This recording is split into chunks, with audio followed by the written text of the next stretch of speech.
खुदावंद आपके साथ हो, आपके साथ भी हो। इंजील मुकद्दस मत्ती के मुताबिक इंजील को उसका चौथा बाब पहली 11 आयत। उस वक्त यीशु रूह से बियाबान में लाया गया ताकि शैतान उसे आजमाए,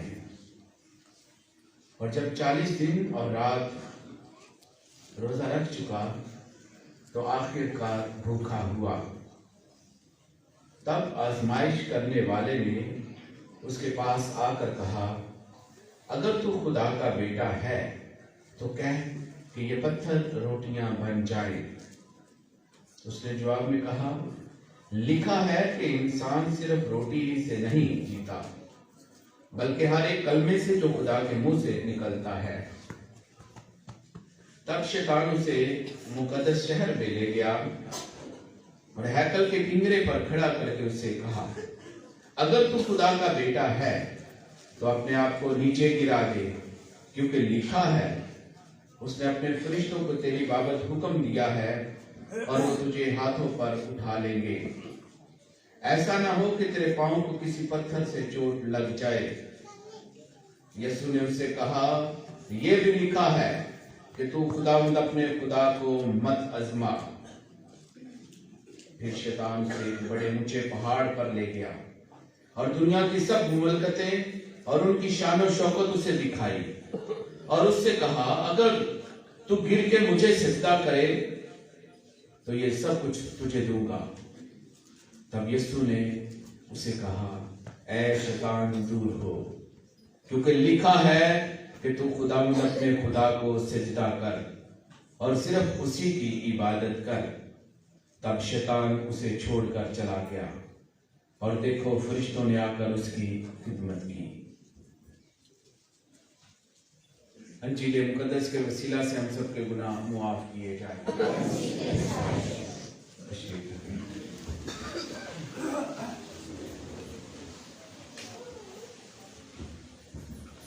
मसीह खुदावंद में मेरे से तो आज रोजों का पहला इतवार है और आज हम खुदा के पाक कलाम में आजमाइश के बारे में सुनते हैं कि किस तरह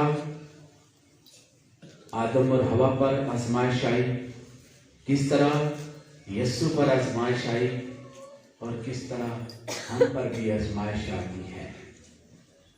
आज की पहली तिलावत में हमने सुना कि खुदा ने कायनात को बनाया और अपनी शबीह पर, अपनी सूरत पर इंसान को बनाया।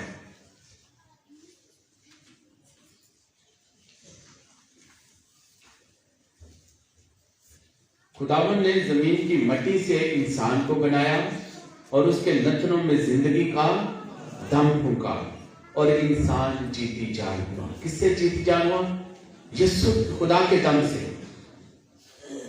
खुदा ने इंसान के नथनों में जिंदगी का दम फूंका और इंसान जीती जान हुआ।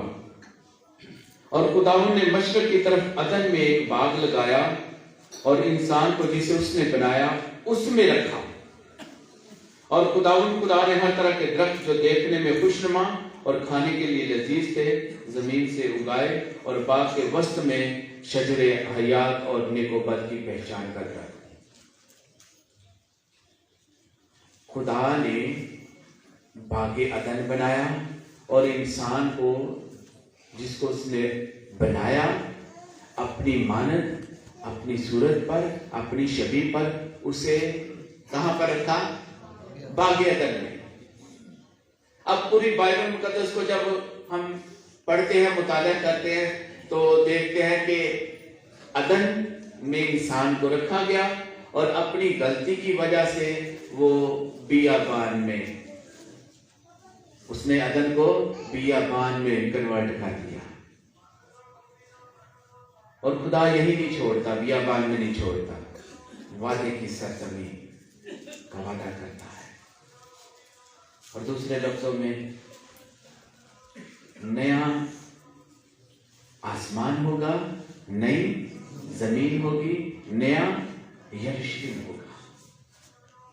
अदन, खंडर, बियाबान, बियाबान में सहरान बंदगी आप देखते हैं, और फिर बियाबान से अदन की तरफ, फिर दोस्त की तरफ इशारा है। अब खुदा ने इंसान को मिट्टी से बनाया, अपनी सूरत पर बनाया, अपनी मानद बनाया, अपनी तरह बनाया और अदन में रखा। और लिखा है, और खुदा ने हर दरख्त का फल खाने को दिया कि तुम हर दरख्त का फल खा सकते हो, और किसका फल नहीं खा सकते ये भी बता दिया कि बाग के वस्त में जो दरख्त है, नेकोबद की पहचान का दरख्त, उसमें से हरगिज़ ना खाना। ये एक्चुअली मेरी और आपकी हर रोजमर्रा की कहानी है। ये पहला रोजा है जो खुदा ने हुक्म किया है, ये रोजा है। अब ये नहीं कहना कि फादर जी रोजे का जिक्र नहीं है, ये रोजा ही तो रखवाया उसे कि ये खा सकता है और ये नहीं खा सकता। हमने इतवार को भी, रात के बुध को भी तलाकों में सुना, परसों जुमे को भी सुना कि जब तुम रोजा रखो, रात के बुध वाले तिलावत है जिले कदर, जब तुम रोजा रखो सर पर तेल लगा, मुंह धो। अब बताया है कि ये करना है और ये नहीं करना, पोशीदगी में रोजा रखना है, रियाकारी नहीं करनी। यही रोजा है, क्या करना है और क्या नहीं करना। सब दरख्तों के फल खा सकते हो, लेकिन जो अदन के दरमियान नेकोबद की पहचान का दरख्त है, उसमें से हरगिज़ न खाना। तो इंसान ने फिर कौन सा फल खाया? जो खुदा ने मना किया है उसमें से ही खाया। क्यों खाया? पहली बात तो यह है कि सांप ने उसे वर्गलाया। सब जानवरों में मकार है, मकार है, लफ्ज इस्तेमाल है, मकार, चालाक है। अपनी जिंदगी पर भी गौर करना चाहिए, कहीं मैं सांप का काम तो नहीं कर रहा, मकारी तो नहीं कर रहा। ये बाहर से नहीं, कोई अंदर दाखिल होगा, हमारे अंदर ही ये मकारी होती है। डबल फेस, मुनाफिक। जब आजमाने वाला आया, सांप के रूप में आया, तो उसने क्या कहा? सबसे पहले कन्फर्म किया, पूछा खुदा ने तुझे क्या हुक्म दिया है? और उन्होंने कहा कि खुदा ने यह हुक्म दिया, सब दरख्तों के फल खा सकते हो, हर चीज खा सकते हो, लेकिन इस दरख्त का फल ना खाना, वरना तुम मरोगे। तो आजमाने वाले ने क्या कहा? तुम हरगिज़ ना मरोगे, बल्कि तुम खुदा की मानद हो जाओगे। ये वर्गलाना है। हालांकि खुदा ने अपनी मानद बनाया है जी, यही लफ्ज है ना, अपनी मानद बनाया। शैतान भी कह रहा है तुम खुदा की मानद हो जाओगे। नेकोपद की पहचान में अकल हासिल लिखा है। अब उसमें अट्रैक्शन देखें, गुनाह में कितनी अट्रैक्शन होती है, कशिश होती है, उस फल में कितनी कशिश है। लिखा है और खुदा ने हर तरह के दरख्त जो देखने में खुशनुमा और खाने के लिए लजीज थे जमीन से उगाए, और बाग के वस्त में शजरे हयात और नेकोबद की पहचान का दरख्त, और सांप जमीन के सब जानवरों से जिसे खुदा बना चुका था, मकार था। उसने औरत से कहा, क्या दर हकीकत खुदा ने तुम्हें हुक्म दिया है कि तुम बाग के किसी दरख्त का फल ना खाना? और औरत ने सांप से कहा कि बाग के हर दरख्त का फल हम खाते तो हैं, मगर जो दरख्त बाग के दरमियान है, खुदा ने सिर्फ उसी की बाबत हुक्म दिया कि फल ना खाना और ना छूना, वरना मर जाओगे। इसका मतलब है कि आदम और हवा को इसका इल्म है, खुदा ने पहले बता दिया है कि अगर तुम खाओगे तो मरोगे, ना छूना ना खाना। कन्फर्म किया है शैतान ने उससे पहले। अब शैतान जो है आजमाने वाला है, मक्कार है, वो क्या कहता है? तब सांप ने औरत से कहा तुम हरगिज ना मरोगे, हरगिज ना मरोगे, बल्कि खुदा जानता है कि जिस दिन तुम उससे खाओगे तुम्हारी आंखें खुल जाएंगी, तुम्हारी आंखें खुल जाएंगी, रोशनी आ जाएगी और तुम खुदा की मानद नेको बद की जानने वाले बन जाओगे। औरत ने भी देखा था कि वो दरख्त खाने में अच्छा और देखने में खुशनुमा और अकल हासिल करने में खूब मालूम होता है। ये आज भी गुनाह में अट्रैक्शन है। जो भी गुनाह हम करते हैं ना, उसमें पहले अट्रैक्शन होती है, कशिश होती है। पहले हम गुनाह करते हैं, अच्छा नहीं सारे ने गुनाह कर लिया, ऐसी कर लिया की हो जाएगा, सबने ये किया, हासिल करना की हो जाएगा। तो जब शैतान ने पहले कन्फर्म किया, फिर उन्हें बरगलाया, और जब उन्होंने खा लिया तो उसने क्या कहा होगा? लोग उसी को मरे थे, खुदा ने तो हमें झूठ बोल लिया क्या देना।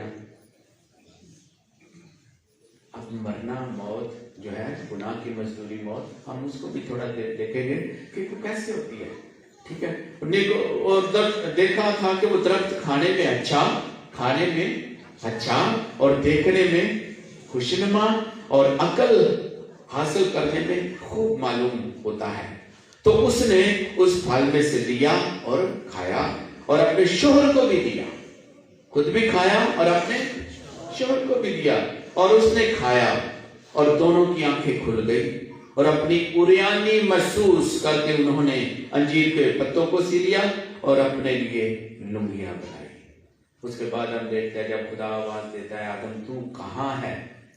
खुदा को पता था ना कि कहां है, इसलिए पूछ रहा है कि कहां पर था और कहां पर जा गिरा था, किस बात से मना किया था और तूने वही सब कुछ कर दिया। तो उरियानी नंगापन महसूस करने लगे। ये एक्चुअली मेरी और आपकी कहानी है, बनी नौ इंसान की कहानी है। इस तरह जब हम गुनाह करते हैं सबसे छुपा लेंगे, लेकिन इधर से नहीं छुपाएंगे, इधर नंगे ही रहेंगे। इधर हर वक्त वो गुनाह हमारे सामने रहता है। खुदा से भी हम समझते हैं छुपा लिया है, लेकिन इंसान अपने आप में नंगा है, उरियानी महसूस करेगा कि मैंने ये गुनाह किया। अब वो तौबा करता है या नहीं करता, इतराफ करता है या नहीं करता, वो अलग बात है। अब खाएगा तो आप भी ख्याल करते हुए, उसने फल तो खाया लेकिन मरे नहीं। मरने का मतलब क्या है? हम देखते हैं कि जब उन्होंने खाया तो खुदा की हजूरी में रहे फिर या बाहर निकाल दिए गए। जी, यही गुनाह की सजा है, गुनाह है, मौत है। खुदा से दूरी ही गुनाह है, और जब हम खुदा से दूर होते हैं तो गुनाह की हालत में है, मौत की हालत में है। ये मेरा बेटा मर गया था, अब जिंदा हुआ है। जब तौबा करते हैं, इतराफ करते हैं, बाप से मिल जाते हैं, तो वो कहता है ये मेरा बेटा मर गया था, अब जिंदा हुआ है। जिसने गुनाहों का इतराफ किया, तो आदम और हवा ने इतराफ नहीं किया था। खुदा ने पूछा, आदम से पूछा, उसने कहा मुझे हवा ने दिया, औरत ने दिया। औरत से पूछा, उसने मुझे सांप ने दिया। ये नहीं कहा कि हमसे खता हो गई है, हमने जरा हुक्म तोड़ा, हुक्मदुली हो गई है, माफ करना। और इस गुनाह की वजह से दुनिया में मौत आई। पहले आदम से दुनिया में गुनाह ने दखल पाया और गुनाह के सबब से मौत ने। आज की दूसरी तिलावत में ये इन बातों का जिक्र है। और आदम सानी यानी यीशु मसीह से दुनिया में फजल हुआ, साधक ठहरा इंसान।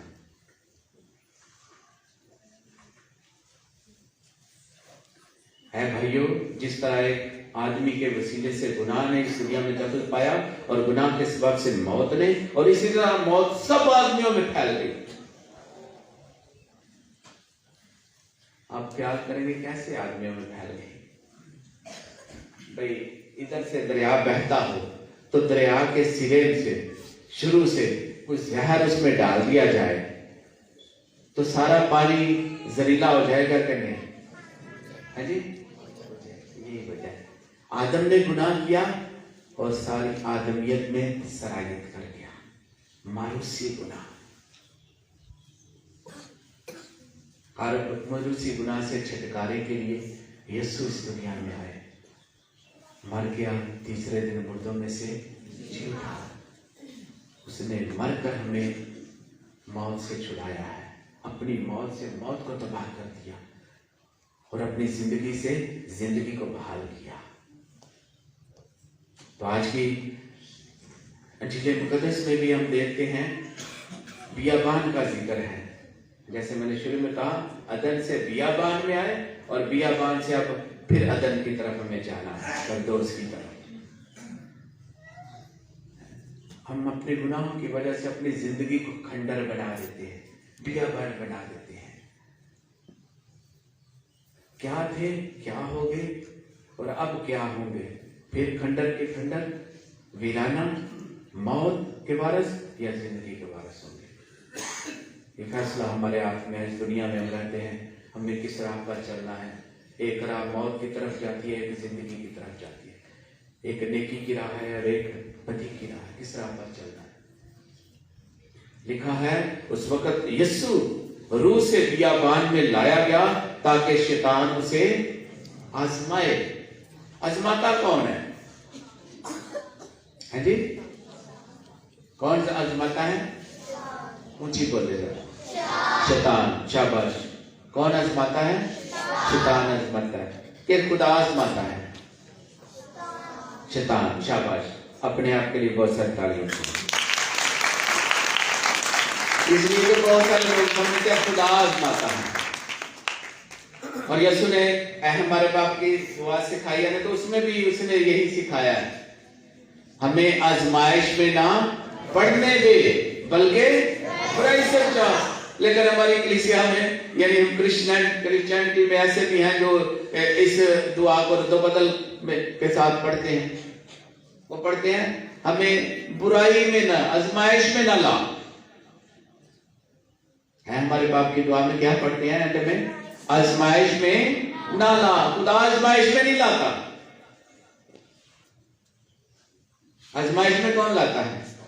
शैतान। इसलिए ये बात खुदा से मंसूब ना करें कि ऐ हमारे बाप तू जो आसमान पर, तेरा नाम पाक माना जाए, तेरी बादशाही। उसके एंड में पढ़ना चाहिए आजमाइश में ना पढ़ने दे बल्कि बुराई से बचा। तो कई लोग पढ़ते हैं आजमाइश में ना ला बल्कि बदी से बचा। आजमाइश में नहीं, ठीक है। तो आजमाइश कौन करता है? शैतान। आदम की आजमाइश किसने की? अय्यूब नबी की आजमाइश किसने की? यीशु की आजमाइश किसने की? ठीक है। तो इसलिए जब यीशु इस दुनिया में थे तो उस वक्त भी बहुत सारे शैतान थे। अपने आप को फकीर फरीसी से शरीयत के आलम समझे, लेकिन आजमाने के लिए आए हैं। नहीं, बार बार आता है ना, आजमाने के लिए आए। शैतान का काम करते हैं, शरारत, ताकि शैतान उसे आजमाए। और जब 40 दिन और रात रोजा रख चुका तो आखिरकार भूखा था। यीशु ने कितने रोजे रखे? कितने रोजे रखे?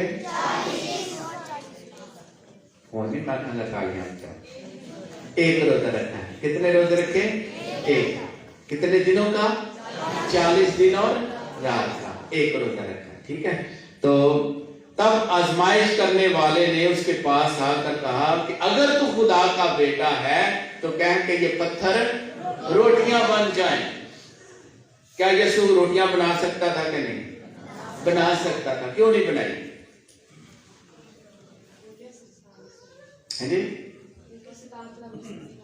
शैतान आजमा रहा है। शाबाश। पाक कलाम में यीशु ने अपनी जात के लिए कोई भी मौजज़ा नहीं किया, अपनी जात के लिए कोई भी मौजज़ा नहीं किया।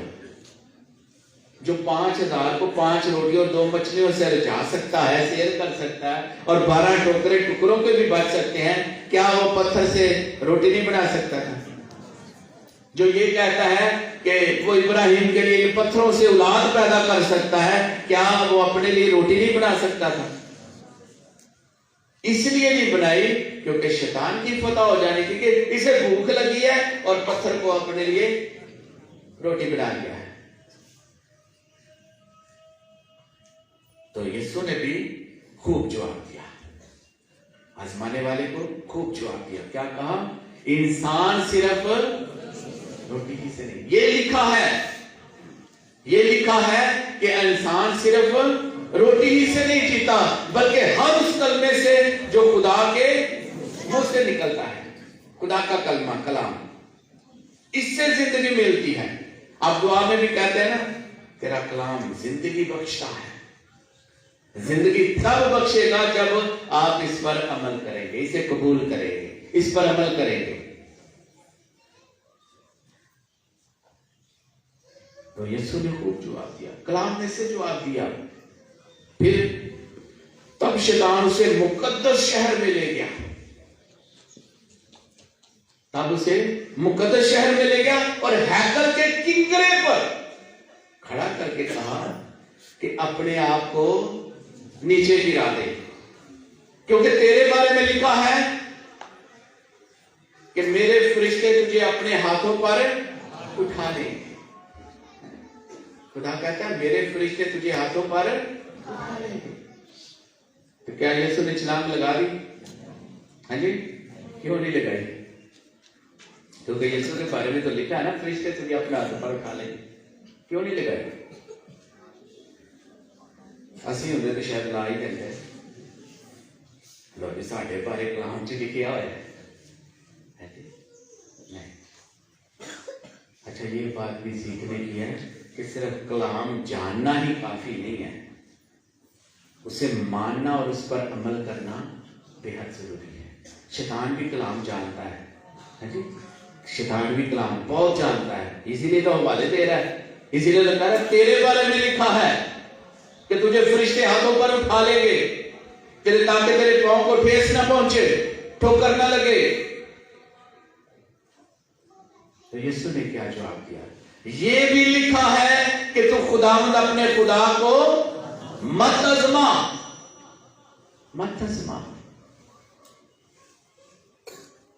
अब ये बात मेरे और आपके लिए भी है। अगर हम खुदा में बहुत कदर रखते हैं, बहुत खुदा में सरफराजी है, बहुत बड़े रुतबे मर्तबे पर है, खुदा में बहुत बड़ा मुकाम रखते हैं, बड़ा परहेजगार है, मुत्तकी है, शरीयत पर अमल करने वाला, रास्तबाज है, खुदा के करीब है। देखिए शैतान मुकद्दस शहर में ले गया, पाक जगह, पाक शहर, हैकल पाक जगह, और हैकल के किगरे पर यानी बुलंदी पर, और उसके ऊपर खुदा है, खुदा के करीब ले गया और खुदा की बात ही कह दी। जो अपने आप को खुदा में बहुत बड़ा समझता है, ये उसके लिए भी है। जो समझता है मैं कलाम पर, शरीयत पर अमल करता हूँ, यीशु के कलाम पर अमल करता हूँ, खुदा में बड़ा रुतबा रखता हूँ, मर्तबा रखता हूँ, मैं बहुत बड़ा आदमी हूँ खुदा में, मैं बहुत बड़े मोर्चे करता हूँ, मर्दे खुदा हूँ, उसके लिए भी 100% चांस है नीचे गिरने के, और वो भी बुलंदी से। खुदा ऊपर है, करीब उसके जाकर भी 100% चांस है गिरने के, लेकिन उसे भी यीशु से सीखना है। अगर यीशु की बातों पर अमल करेगा तो वो नहीं गिरेगा, नहीं गिरेगा। यीशु को भी कहा नीचे गिरा दे, उसने कहा नहीं। तो ये भी लिखा है कि खुदावंद अपने खुदा को मत आजमा। फिर यहीं पर बात खत्म नहीं होगी, लिखा है फिर उसे एक ऊंचे पहाड़ पर ले गया और दुनिया की सब मुमलकतें और उनकी शान और शौकत उसे दिखाई। सब मुमलकतें, सल्तनतें, बादशाहतें और उसकी शान और शौकत, बड़े बड़े रुतबे, वजीर आजम, सदर, ये बादशाह मैं बना दूंगा आपको, इस खित्ते का बना दूंगा, इस मुल्क का बना दूंगा, इस बड़े आदम का बना दूंगा। शान शौकत दिखाई। लिखा है अगर तू गिरकर मुझे सजदा कर दे तो ये सब कुछ तुझे दे दूंगा। सारा कुछ दिखाया। शैतान ने कहा गिरकर मुझे सजदा कर दे तो ये सब कुछ तुझे दे दूंगा। अगर मैं और आप होते ना उन्हें भी आउंदे हो। हाँ जी, कलाम सिखाता है, चर्च का हुक्म है कि मना किए हुए वक्तों और रिश्तों में शादी ना करना। और फादर जी इमरजेंसी आ गई है, शादी कर दो। नकाह तो पढ़ना, तुसी कुछ नहीं करना, बस तुसी तो जी आखिर नहीं भाई मना किए हुए वक्तों और रिश्तों में फादर जी तुसी नहीं करने तो ना करो, जी उन्होंने कुल करा ला। और मामा साडा पास्टर चाचा साडा करन लगे, ਉਹਨੂੰ 5000 ਦੀ तो ਨਿਕਾਹ ਕਰ ਦਿੰਦਾ, ਉਹਦੇ ਚ ਕਿਹੜਾ ਹੈ? ਜਾਂ ਖੜੇ ਹੁੰਦੇ ਨੇ ਆਓ ਜੀ ਅਸੀਂ ਕਰ ਦਿੰਦੇ ਹਾਂ। ਖੁਦਾ ਨੇ ਸਾਰੇ ਦਿਨ ਬਣਾਏ ਨੇ। ਕੱਚੇ ਇਹ ਕਲਾਮ ਲਾਇਆ ਹੁੰਦਾ, ਪਰ ਕੱਚੇ ਹੀ ਲਾਇਆ, ਅਮਲ ਲਈ ਨਹੀਂ। तो खानदान भी करेगा, दूसरी मिशन से चला जाएगा। खुदा की गल ते नहीं अमल करना, मिशन भी छाड़ देनी है, चर्च भी छाड़ देना। बच्ची की उम्र 12 साल है जी, बहुत जी निकाह करना है, लेकिन निकाह नहीं होता। तो जी ना करो, सी उन्होंने को करा लेना। निकाह भी कराया, नाल सारा टब्बर उदे भी टुर गया। छोटिया छोटिया गल्लां च असीं खुदा नूं छड्ड जाने हैं, छोटिया छोटिया गल्लां च।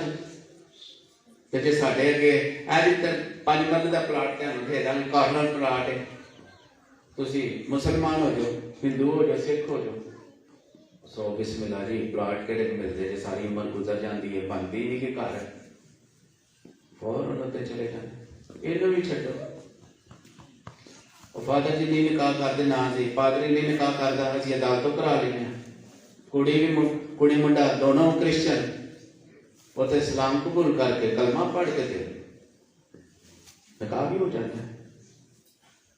तो सिर्फ इसलिए नहीं, इसलिए भी कि सानू तंग करनगे ते असीं ते मुसलमान, साडे सारे दफा वाले कानून भी है तो लोग भी नहीं। यानी छोटिया छोटिया गल्लां च असीं खुदा नूं छड्ड जाने, उहदे कलाम ते अमल करना छड्ड जाने। तो यस्सु को सीखना चाहिए कि यस्सु ने तो सारा कुछ विखाया है, लेकिन उसने क्या जवाब दिया है कि सिर्फ खुदावंद अपने खुदा को सजदा कर और फक्त उसी की इबादत कर, उसे सजदा करना है, उसके सामने झुकना है, किसी और के सामने नहीं। तो हम तो थोड़ी थोड़ी सहूलतों के लिए किसी के सामने झुकते रहते हैं, दूसरी थोड़ी थोड़ी उनकी तवज्जो लेने के लिए उनके सामने झुकते रहते हैं। तो हमें खुदा से दुआ करना है कि खुदा हमें मजबूत मसीह ईमान अता करे, ताकि हम हमेशा उसी की इबादत करें, खुदा की इबादत करें, उसी को सजदा करने वाले बने। ठीक है, तो जो ऐसा करेगा, लिखा है तो खुदावंद अपने खुदा को सजदा कर और सिर्फ उसी की इबादत कर। तब शैतान उसे छोड़कर चला गया और देखो फरिश्तों ने आकर उसकी खिदमत की। फिर उसकी खिदमत, जो ईमान में पक्का है, पुख्ता है, जो खुदा को सजदा करता है, जो खुदा की इबादत करता है, फरिश्ते उसकी खिदमत करते हैं, फरिश्ते उसकी रखवाली करते हैं, उसकी देखभाल करते हैं। जब हम भी कलाम पर अमल करते हैं, उसकी इबादत करते हैं, उसी को सजदा करते हैं, तो खुदा के फरिश्ते हमारी निगहबानी करते हैं, हिफाजत करते हैं, खिदमत करते हैं। खिदमत फरिश्ते बहुत बड़ी बात है, बहुत बड़ी सरफराजी है। बहुत हमेशा खुदा का शुक्र अदा करें, खुदा का शुक्र अदा करें कि जिसने हम सबको ये पाक कलाम अता किया है, जिसके मुताबिक जिंदगी बसर करके उसकी खुशनुदी पा सकते हैं, उसे राजी कर सकते हैं। खुदा का शुक्र अदा करें अपने आप के लिए, जिसको खुदा ने ये तौफीक दी कि आप उसके घर में आकर उसकी इबादत कर सकें, उसके सामने सर को झुका सकें। खुदा का शुक्र अदा करें, खुदा से दुआ करें कि खुदा हमें हमेशा अपने कलाम के मुताबिक जिंदगी बसर करने का फजल अता करे।